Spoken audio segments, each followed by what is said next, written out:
हरे कृष्णा। श्रीमद् भगवद गीता यथारूप अध्याय 2 श्लोक संख्या 19। य एनं वेति हन्तारं यश्चैनं मन्यते हतम् उभौ तु न विजानीतो नायं हन्ति न हन्यते। जो इस जीवात्मा को मारने वाला समझता है तथा जो इसे मरा हुआ समझता है वे दोनों ही अज्ञानी हैं, क्योंकि आत्मा ना तो मारता है और ना मारा जाता है। इस श्लोक में दो प्रकार के लोगों की चर्चा की जा रही है। एक प्रकार के लोग वो जो कि आत्मा को मारा जा सकता है ये सोचते हैं। दूसरे प्रकार के लोग जो आत्मा को मारता है ऐसा सोचता है। तो ये दो प्रकार के लोगों की चर्चा यहाँ की जा रही है और कहा जा रहा है कि दोनों प्रकार के जो लोग हैं वो अज्ञानी हैं। जो आत्मा को सोचता है कि वो मार सकता है और जो ये सोचता है आत्मा मारा जा सकता है।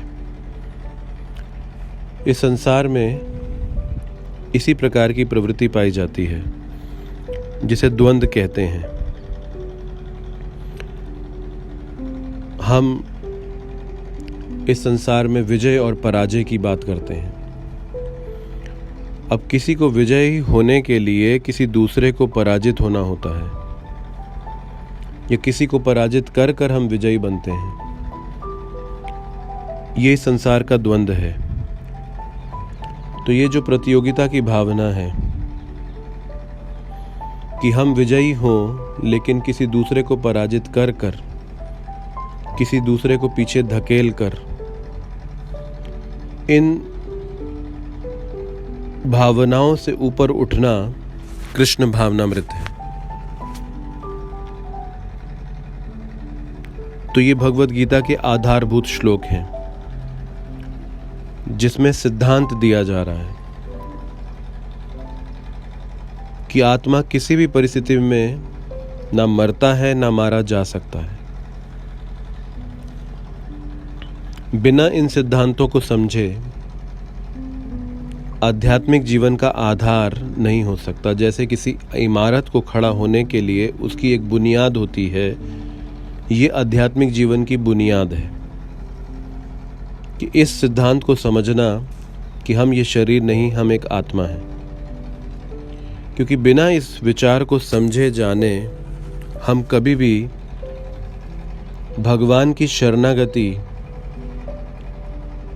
के लक्ष्य तक नहीं पहुंच पाएंगे।